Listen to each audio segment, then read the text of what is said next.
Welcome back muli mga kaibigan sa bagong muling mga balita na ating mapapakinggan at mapapanood dito sa channel ng Bayan, ang Bayang Pinas.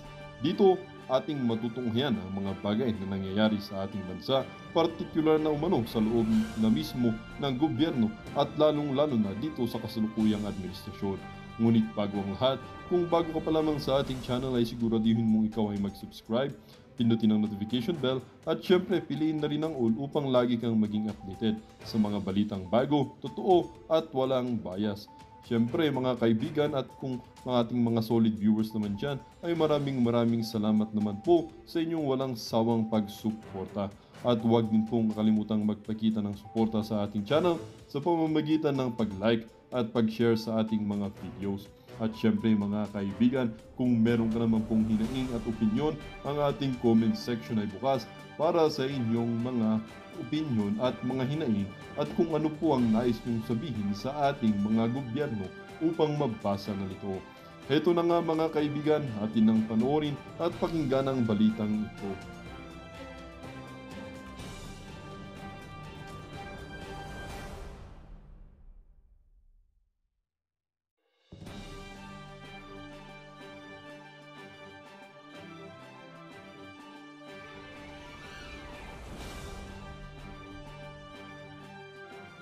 Lintik yan, fake news na nga yung binalita ng media, magpe-fake news pa ito mga politiko at mga komentator, lalo na yung mga tangang loyalistang vlogger. Sa bagay, mga nagbebenta lang kasi yan sa kanto ng droga dati, biglang ginawang vlogger, binayaran, kaya tuloy yung paliwanag, tatanga-tanga. Pasensya na po pero katotohanan po yan eh. Yang mga vlogger na loyalista, mga dating nagbebenta lang yan sa kanto ng shabu eh. Tapos, nabayaran, pinagtanggol na yung kanilang amo. Eh tanong ninyo kung sino yung nagbabayad. Hindi ko sasabihin. Yung madalas nilang purihin. Ano ha? Ako sa tingin ko yung hindi peke yung report kundi peke yung ano Yung presentation. yung presentation. Tama. Ay, di ba? Sa isa pong interview, sinabi pa ng dating Senadora Laila de Lima, Nako! sumusunod. Ayan na, Sabi niya. ayan na. Let's call a spade a spade. Aba. Ayun pa yung Tawagin binabangis. na. Sa mga sugalor lang may alam yan eh. Ay, naku! Ano ba yung spade yung baraha? Pala yan. Naku! Ito ate, Grabe yung banat mo, sir. Pasok! Ika nga. Mga sugarol lang ang may alam niya. Hindi naman siguro mahjong yan kasi wala na. May spade ba sa mahjong? Sorry, di ako nagmamahjong. Ang alam ko lang may spade, yung barbaraha. natutungkulan niya yung Yung survey. Yung survey. Survey yan. Ano sabi niya? But that number of rallies, yung tinutukoy dito, yung ano na, yung rally na. Sinabi ba?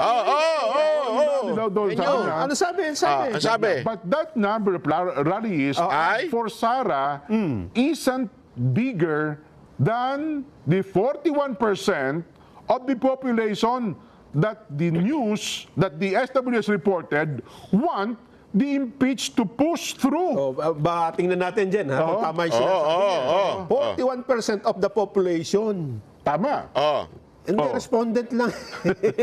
Kasi parang, ayun daw, ano, yun ang kumakatawan ata sa kabuuan ng bansa. Parang ganun. Mamaya, sundan natin siya dyan. Mamaya, panggano niya. Yeah. Naku po, mayari ka ngayon, Dilima. Niyayari ka ng INC ngayon. Kasi ikaw dami mong daldal Yung bunganga mo, kung ano-ano sinasabi na let's call spade. Tapos kesyo may sasabihin ka pang hindi majority. At ang majority, taong bayan na nagsasabing gusto na impeachment.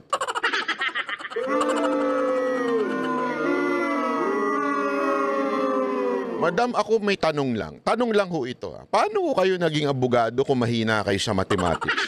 Ha? Hindi ako, nagtatanong lang naman po ako. A democracy. And the 41% representing tens of millions of Filipinos, according to the SWS poll, Ano sabi niya? is the majority Majority! Oy! beating Oy! the minority Oy! of rally attendees. Tandaan Nako! natin yan, ha? Ang sinasabi niya, Ano? majority. Majority. Okay. Ibig sabihin na majority. Pag sinabi mo majority, lagpas sa kalahati. Kaya nga majority. Okay? Kasi pag sinabi mong kalahati, equal. Less than kalahati, minority. Which is 41%. Hindi pa yung kabuuan, ha? Ang tunay na kabuuan is 19% lang. So, ibig sabihin, fake news siyang pahayag ni De Lima na majority. O, di ba? Yan ang problema sa iyo, madam. Eh. Huwag ka na kasi makisawsaw, wala ka namang alam.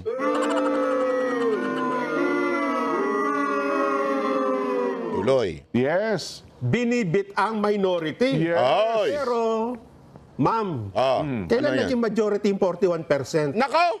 100% ang, di ba? Oo. Hindi lang yun, sir. Doon sa 100% na tinanong, ang kalahati nun, yung 41%, hindi yun lang ang may alam. Doon sa 41%, ilang percent lang ang may gustong ipa-impeach. So in other words, 19% nga lang, sabi nga ni Bobby Tiglao. Naku po, ano majority doon? Ewan ko sa inyo. Ikaw ba, matino ka dyan? Oo. Anong majority ng 100%? Dapat 51. Tama, mali. Siyempre. Aba, Kasi siyempre. 50 yan. 50-50. Hospital ang tuloy mo yan. Ewan ko kung saan nag-aral ng mathematics, ha? Naku, grabe. Saan ka daw ba nag-aral ng mathematics? Sa Sabay University? Ha? Gago! Naku, patay tayo dyan. Ating senadora, ang pa? bilang ng mga dumalo sa National Rally for Peace ay mas malaki. Mas malaki anya yung 41% na populasyon na ayon po sa SWS ay sumusuporta sa impeachment. Nako! Mantakin mo yan. Ano ba? Demokrasya anya tayo. At ang 41% na kumakatawan sa milyon-milyong Pilipino, Majority? ayon po sa SWS survey ay mayoryang humihigit sa minorya Ba? na dumalo daw po sa rally. Yan ang Nako. problema sa atin. Yan. Pagka taliwas na sa posisyon natin ang katotohanan, Nako. binabaluktot na natin ang mga kahulugan ng mga salita. Nako. Saan ka nakakita ng majority na 41% lang?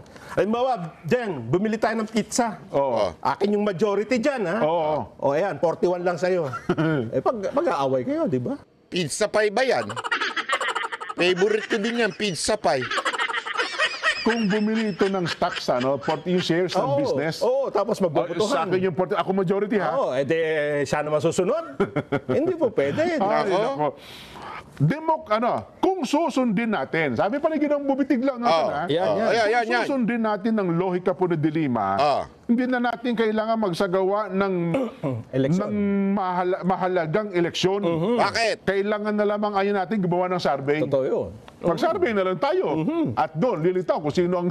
Anong kagustuhan ng mayor Yun, di ba? oo. Sa kahalintulad na wala daw pong katuturang argumento, Yan pa. ipinakita ng paminsan-minsang kolumnista. Paminsan-minsan. Huwag nang banggitin yung pangalan. Yun na nga. May mababasa nyo naman doon sa artikulo. Kayo na lang ang magbasa. No, ha? Sino yun? Sino yun? Sa Facebook. Yes. Anong nagpost nakalagay? Sa Facebook. Oo. Ang kanyang Pinost. si Bobby Tiglao may sabi yung post daw po nung taong binabanggit niya, Na nagsasabing siya ay expert. ayan, ang kanya daw pong kamangmangan Nako! sa katangian ng Nako. opinion poll na pangunahing kasangkapan sa political science na sinasabi niyang linya ng kanyang pagkadalubhasa. Nako. Expert daw siya dyan. Oho. Expert Pero daw. sabi ni Bobby Tiglao, Oho. mukhang Lumilitaw niya ang kanyang kamangmangan. ignorance. Nako, patay tayo. Ano daw yung nilagay ba? Sabi daw nung post na Facebook fact. More than 40% of Filipinos support impeachment of BP Sara. That's tens of millions of folks. Naku, sino kaya yan? Sino ba yan? Malinaw daw, ayon kay Ginoong Bobby Tiglao, na hindi alam na nagpapakilalang political scientist ang kaibahan sa pagitan ng theoretical tool Nako. para po sa pagtatantya Nako. ng suportang politikal. Statistics kasi yun. Yes, ang mga survey at ang aktual na pangyayari na pinatunayan daw po ng 1.8 million na nakilahok sa National Rally for Peace na pinangunahan po ng Iglesia ni Cristo. Nako. Una, ang isyong iniharap ng SWS sa mga respondents para bigyan nila ng kanilang opinyon. Yun pong impeachment. At isang hindi karaniwang usapin para sa karamihan ng mga Pilipino at isa na wala nga silang sapat na kaalaman. Oo nga naman, di ba? Kahit na natukoy daw po ng SWS na 53% ng mga respondents ang walang alam sa impeachment laban po kay BP Sara. Nagpatuloy pa rin ng SWS sa paggawa ng survey at sadyang iniba ang datos para palabasin Binaluktot Opo. yung data. Oo. Oo, para palabasin na malaking bilang ng mga Pilipino na nagnanais na ma-impeach si BP Sara. Nako. Ang isang may prinsipyong tagakuha ng survey ay hindi daw po magpapatuloy sa survey kapag nalaman niyang karamihan sa mga kinausap niya ay walang alam sa isyu ng kanyang tinatalakay. Ayun yan. Nako! Ang sinasabi natin dito. Patay tayo dyan. Halimbawa lang pa, ang kahalintulad niya, halimbawa, nag-survey ka Oo. tungkol sa eleksyon. Ha? Oo. Ang sabi ng 53%, hindi sila botante. Itutuloy. Magiging kapanipaniwala pa ba yung survey mo? Tapos satanungin mo, sino iboboto mo? Oo. hindi Hindi nga ako butante. Ay, nako. Kita niyo yung example nilang ganda nun, ha? Hindi nga siya butante, bakit siya kasali doon sa sasagot? Hindi, sabihin, ito kasi sinasabi dito doon sa survey, 53% hindi nila alam yung impeachment. So, out sila doon sa usapan. 47% lang ang may alam tungkol sa impeachment. At doon sa 47%, 41% lang ang nagsasabing gusto nila ma-impeach. Eh sino ba itong tinutukoy ni Bobby Tiglao na hindi pinangalanan nitong dalawa dahil ayaw nilang pasikatin? Pasisikatin ko. Kasi itong tao na ito, naggagaling-galingan lagi ito. Alam mo, sabi ko na sa inyo to speaking in English is not the determination if you are bright or you are not bright. Marami dyan nag-i-English-Englishan lang pero they are not really bright. Sometimes they are stupid. Eto, merong humirit. Ito yung nakita ko sa post ni Bobby Tiglao. Ewan ko kung ito yung sinasabi niya. Minsan nagmamagaling na susulat-sulat, wala namang alam. Hindi kaya nag-chat GPT lang yan, Sir Bobby Tiglao. Ito po yung nabanggit ni Sir Bobby Tiglao sa kanyang article. O, ayan. Si Hey Darian. Si Hey Darian pala, what do you expect? More than 40% of Filipinos support impeachment of BP Sara Duterte. That's 10 of millions of folks. Ang bihira talaga. Hoy! Bobby Tiglao, Richard Darian. Sinupla ka ni Bobby Tiglao. Mahinang nilalang ka kasi, huwag ka na nangingiilam sa mga matatalino. Nagmamagaling ka eh. Kung ako sa iyo, maghanap ka na lang ng ayoko. Mag-usap na lang kayo ni Mark. Magkalibel kayo. Go! Ituloy natin to. Grabe, nakakatuwa itong dalawang to. Dito, 53% na ang sabi, hindi namin alam yung impeachment na yan. Oo nga. Pipilitin mong sumuporta, di ba? Sige, susuportahan mo ba o hindi? Ganon? Hindi nga nila alam eh. Parang nung nag-survey kay Kong Dante. Oo, yun pa. Di ba? Sino sa mga taong ito ang iboboto mong senador? Tapos tuwang-tuwa sila. Nakita nyo? Hindi lumalabas ang pangalan ni Kong Dante Marcoleta dyan? Paano lalabas? Wala sa pagpipilian, di ba? Grabe. Mga ulul. Gago! Ganun pala kayo. Alam mo, yung survey na yan, huwag kayo nagpapaniwala dyan. Mind conditioning lang ang survey. Huwag kayo nagpapaniwala dyan sa mga, lalo na mga bayarang survey. Naku po, patay tayo dyan. Ang dami niyan. Ayun ang distorted survey. Papipiliin mo kung sino yung bobotong tapos yung taong... Yes. Di ba? Tapos sasabihin mo, nung hindi lumabas ang pangalan, o kita mo, hindi lumalabas ang pangalan mo sa survey, paano lalabas hindi mo sinama?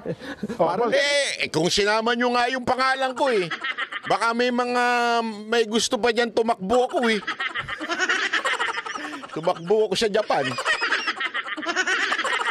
Ito, di ba? Di ba lalong higit na katawa-tawa yung isa? Hindi na sinama yung pangalan niya, lumalabas na number 24 pa rin. Di ba? Ano basihan mo nung... Oo nga, Di ba? Oo, wala sa listahan. Wala ka rin sa listahan. Pero nilagay sa ranking. Wala sa hulog ang tawag dyan. Ilagay mo dyan, pangalan ni Jan Subarjaga, ha?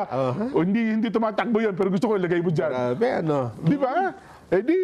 Kung gano'n ang tanatanong mo, sabi ni Ginoong Tiglaw, huwag mo na ituloy yan. Mukhang mali ang magiging resulta ng survey mo. Hindi Correct. scientific. Kasi hindi nila alam Tinatanong mo ng isang tao sa bagay na hindi niya alam, parang nahuhula lang yan, di ba? Oo, correct. Bibili ka ba ng sabon? Ano yung sabon? Saan ginagamit yan? Basta lagay mo, bibili ka.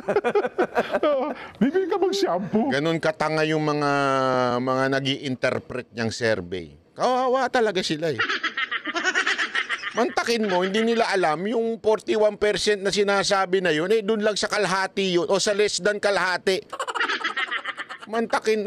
Naintindihan ninyo, mga kababayan? Doon sa tinanong, 47% lang ang nagsabing alam namin niyang impeachment. At doon sa 47% lang ang nagsasabi 41% na gusto namin yung impeachment. So sa matotal, sabi nga ni Bobby Tiglaw, tinutal niya, 19% lang ang nagsasabi doon sa totality na tinanong, ang may sabing gusto nila na ma-impeach si VP Sara Duterte. O, di ba mga gago kayo? Gago! Hindi ako nagsashampoo. Hindi nga niya alam di ba? Hinala ko, sabi pa ni Ginong Tiglaw, Nelson, hinala ko ay sinantabi na ng SWS ang professional ethics nito. Nako. Dahil malamang na ipinaliwanag naman ng strat-based na kailangan ng naturang survey bago magsara ang Kongreso para po sa holiday break nitong Disyembre. Nako po. Malinaw na minadali ang proseso. Tapos? Sabi natin, bakit nga ba minadali yung ano na yan? Survey? Ginawa po kasi ang survey, ito mula December 12 hanggang 18. At inilabas naman ito ng ADR Strat-Based January 7. Nako? Nilabas nila yan January 7 kasi magrarally na. Pero yan, nasa kanila na yan, Jen. Totoo. At ipinupus na nila yan dun sa mga gusto nilang isulong yung impeachment. O paniwala. Kasi yun ang pinakalayunin, na sinabi ng Pangulong Bongbong ayaw ko ng impeachment. Di ba ang Iglesia ni Cristo naghanda para suportahan yung opinyon ng Pangulo? Ay, kaya para masawata, mahal na Pangulo, huwag kang maniwala dyan sa magrarally na yan. Mas maraming mga Pilipino ang pabor na... Naku, mukhang ginamit nila daw yun para paniwalain ng presidente natin na, maniwala ka dito, 41% ang may gusto ng pa-impeach. Naku po, patay tayo dyan. Ginagago nyo yung presidente. Baka mamaya gumawa ng hakbang yan para ipa-impeach. Buti na lang, hindi naniwala sa inyo at nagbigay ng statement. Yan tuloy ang kinatigan ng INC. Sinabing, sinusuportahan namin ang pahayag ng ating presidente na hindi i-impeach si VP Sara Duterte, Siguro, alam mo, ito hinala ko, they're really trying to convince the president na, i-impeach si VP Sara Duterte. Sa tingin ko, yun ang dahilan. Ayaw dun sa doon sa sinabi mo na wag ituloy impeachment, ayaw nila doon. Mas marami, majority. Ang tanong ko din, napaniwala kayo nilang Pangulo doon? Naku, yun ang tanong dyan, kung napaniwala nila ang Pangulo. Ganun Hindi ba? nila, kasi Jen, ang Pangulo, una, may mga may mga advisor. Numero yan matatalino. Sabihin mo naman bang, mahal na Pangulo, majority ng Pinoy gusto impeachment. Gano'ng karami yan? Gano'ng karami? 41%. Baka mabatukan ka. Paano naging majority 41%? Kung ako Pangulo, nasa sapatos ng Pangulo, gusto mong papulahin ko yung batok mo. Gusto mong papulahin ko yung batok mo. Tapos habang sinasabi yun, nanonood siya nung National Rally for Peace, nakita niya, Aanhin mo naman yung survey dyan kung... Yan ba ang minority? Oo. Sabihin mo, yan ba yung minority? Halika nga. Hindi, alam mo, yung mga nakapaligid kay Pangulo, ipakita ninyo yung rally ng INC. Kasi alam nyo, it speaks so much. Hindi lang sa Metro Manila eh. Kahit sa iba't ibang lugar, wag nyo itago sa presidente. Tinatago ng mga animal eh. Yung tunay na damdamin ng mga Pilipino. Mapapahamak. Alam mo, ito lang Mr. President, yung mga nakapaligid sa'yo na bumubulong-bulong sa'yo na hindi, majority gusto nila na matanggal si VP Sara Duterte. Alam mo, walang malasakit sa inyo. Yung mga nagsasabi na yun. Alam mo kung bakit? Pag naniwala kayo at gumawa kayo ng hakbang, hindi nyo pala alam, sobrang dami ng sumusuporta kay VP Sara Duterte. Baka mapababa lalo kayo sa kinauupuan ninyo. Kaya huwag kayong maniwala doon. Dapat, talagang pag-aralan ninyo yung mga lumalabas sa mainstream media, pag-aralan ninyo yung mga bukang bibig na mga amuyong ninyo dyan. Kasi napapahama kayo niyan. Mabuti hindi siya nakinig at tuloy-tuloy ang statement niya, sinasabi niyang ayaw niya ng impeachment. Kasi kung nakinig siya, pina-impeach, pumasok sa Senado, abay baka lalong magalit ang taong bayan.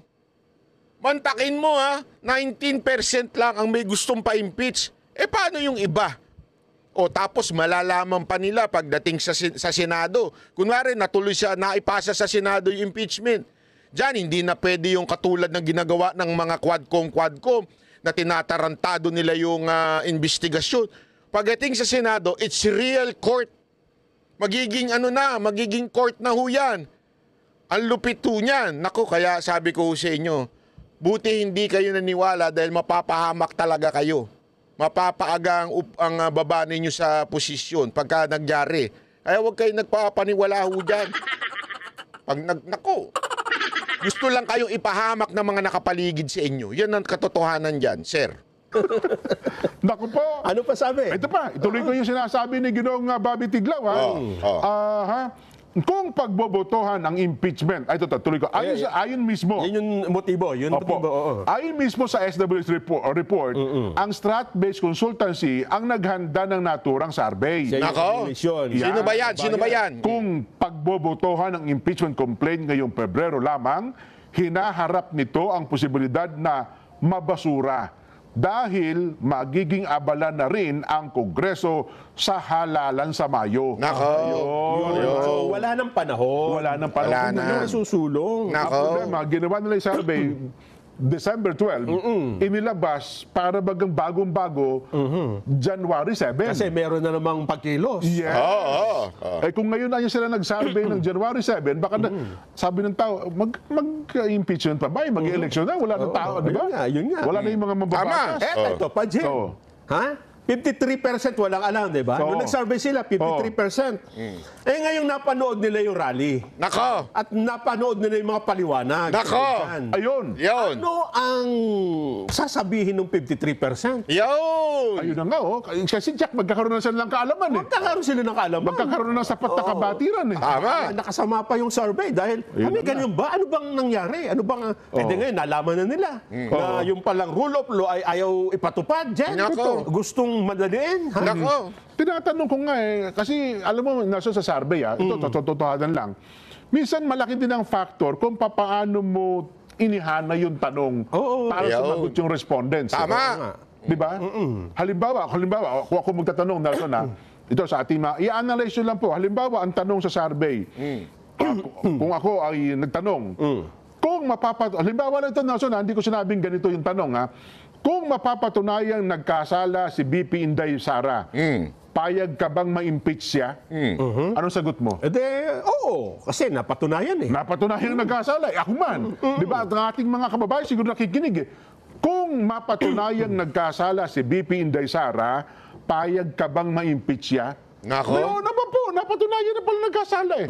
Nakita nyo na, it's the way of questioning kung ikaw ay sasang-ayon sa impeachment. Baka ganyan nga ang nangyari. Ang ganda ng example nito ni Sir, palakpakan natin. Hindi, maganda example. Paano kung ang tanong ganyan? Kung napatunayan na nagkasala si BP Sara Duterte, dapat ba siya ma-impeach? Sasagot ka, oo. Ilagay ka namin sa pro-impeachment.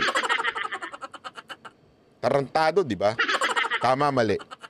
Oh. Baka nga yung sumagot ng 19% doon sa pangkalahatang nagtinanong, baka nga yung 19%, yan ang tanong sa kanila eh. Sang-ayon ka ba na kung sakaling mapatunayan na nagkasala si BP Sara Duterte na may impeach? Oo, sang-ayon ako.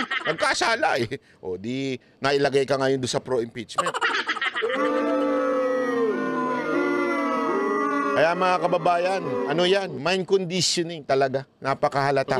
Di ba? Pero mamaya, Jen, ha? Oo. Babasahin natin kung ano yung mga itinanong. Meron ba? Meron ba? Sige, sige. Nakuha ko yung mga tanong. Ay, tutuloy ko to. Tuloy ko na ito. Okay. Ako naman, naisip ko lang. Depende nga sa tanong. Ha? Kung halimbawang ang sabong ito'y mabulang, mabula. Oo, bibilhin mo ba? Ito ba ang bibilhin mo? Ang galing talaga ni Sir. Siyempre. Pero ang tanong, mabula ba talaga? Ay, opo. Sapagkat ang gusto ko yung sabon, mabulang, mabula eh. Talo na isang brand. Oo nga. Kung ang sabong ito'y nakapagpapaputi at nakapagpakinis ng kutis, May kondisyon agad. bibilhin mo ba ang sabong ito? Nakaw. Di ba? Naku po. Ano pa sabi ni Ito pa, Bubi? tuloy ko pa sinasabi ni Ginoong Bubi Tiglaw, ano ha? Sige. Sakaling ganyan daw po ang mangyari, lahat ng enerhiya at pondo na posibleng inabot ng bilyon-bilyon ng piso ng Marcos Romualdez na ginamit para pagalawin ang Kamara at ipatupad daw po ang prosecution ni Sara Duterte ay mauuwi sa wala. Ano ha? Posible rin na ang tanong ng SWS sa mga respondents nito ay hindi man lang nabasa. Yun daw po ang kanyang binabanggit ha. May 200 salita ang tanong at ang bersyon nitong nasa Pilipino ay mahirap basahin ni numan. Nako. Ganon? Grabe. Posibleng lumutang na ang isip ng respondent sa loob lang ng 50 segundo mula nang siya'y kausapin para po sa survey. So yung actual na pangyayari kung saan nga naman ay tinatanong. Possible din nagmamadali yung tinatanong mo. Correct. Ito po binabasa namin ha, tinagalog na namin yung artikulo ni Ginoong Bobby Tiglaw para sa higit na kabatir ng ating mga kababayan. Baka magtataka sila, ba't binabasa na dyan Tagalog? Binabasa ko ito English. No, iniliwat na po namin sa pagkakatagalog sa abot kaya ni Kuya Lawrence. Posible anyang lumutang na ang isip ng respondent sa loob lamang ng 50 segundo mula nang siya'y kausapin para po sa survey. Ibig sabihin, may lutang na yung isip. May laman at kinikilingan ng karamihan ng mga tanong. Loaded daw, loaded. Yung question. Loaded. Tanong bagay na hindi ginagawa ng mga lehitimong pollster. Binabalangkas ang mga tanong sa paraang ipinalalagay na nakagawa nga si BP Sara ng krimen. Nako. Na maaari lamang niyang panagutan sa pamamagitan ng isang impeachment trial. Nako. Tama pala yung nilimbawa kong tanong. Kabilang sa mga tanong, maniwala man kayo o hindi, ay tungkol sa extrajudicial killing sa Davao noong Mayor pa si Sara Duterte ng naturang lugar. Nako. Nariyan din ang tungkol sa ill-gotten wealth at ang kanyang pagpunta sa Germany habang naharap ang bansa sa isang malaking bagyo. Kabigo ang kondinahin ang agresyong China sa West Philippine Sea at ang pagbabanta umano niya na patayin ng Pangulong Marcos, First Lady Lisa Araneta Marcos at Speaker of the House Martin Romualdez. Dahil daw po sa lalim ng tanong tulad ng tungkol sa West Philippine Sea o confidential funds na posibleng hindi alam ng maraming Pilipino, kakailanganin po ng ilang oras ng pagpapaliwanag ng mga tauhan ng SWS. Ayan. Yan yung mga tanong, Jen. Ha? Ito ba? Isa yan sa bahagi ng tanong na ang pinapaliwanag dito, alin dito sa mga kasong ito ang magiging dahilan para maging basihan para sa impeachment. So parang sinabi mo na ito yung mga kasalanan. Pumili ka rito kung alin ang ibabato natin. Grabe, no? Hindi nila hala ni Ginong Tiglaw, no? Kaya yan, binabanggit niya, pero yung detalye, ito. Ayun. Kaya nagsabi, number 1 na nagsabi, dapat yung unexplained kasi nandun eh. At saka kung ganito ang tanong, ba kinakailangan na niyang may paliwanag sa tao ito na tatanungin mo? Meron doon pa lang dyan sa unexplained andun di ba? So, Bakit hindi maipaliwanag yun, di ba? So, yun talaga yung mangunguna dyan. Oho, yung hindi may paliwanag na paggastos ng confidential funds, intelligence fund, ng tanggapan ng pangalawang Pangulo at ng DepEd. Oo. Ayun, oho. Ayun. Kakailanganin din daw po nilang ipaliwanag ang panig ni BP Sara. Nakaw. Doon sa kung ito ako ito anyay may tatanong sa kanila. Pero siyempre, hindi nila ginawa dahil inabot nga lang sila ng 6 na araw para kapanayamin ang 2,160 respondents. Maging mas mapanuri. Yun, ito na po yung kanyang... Grabe yung tanong, ano? Yung tanong is yung mismo, wala talaga. Sabi ko sa inyo, simpleng tama yung sinabi nitong dalawa. Tsaka tama yung hinala natin kahapon sa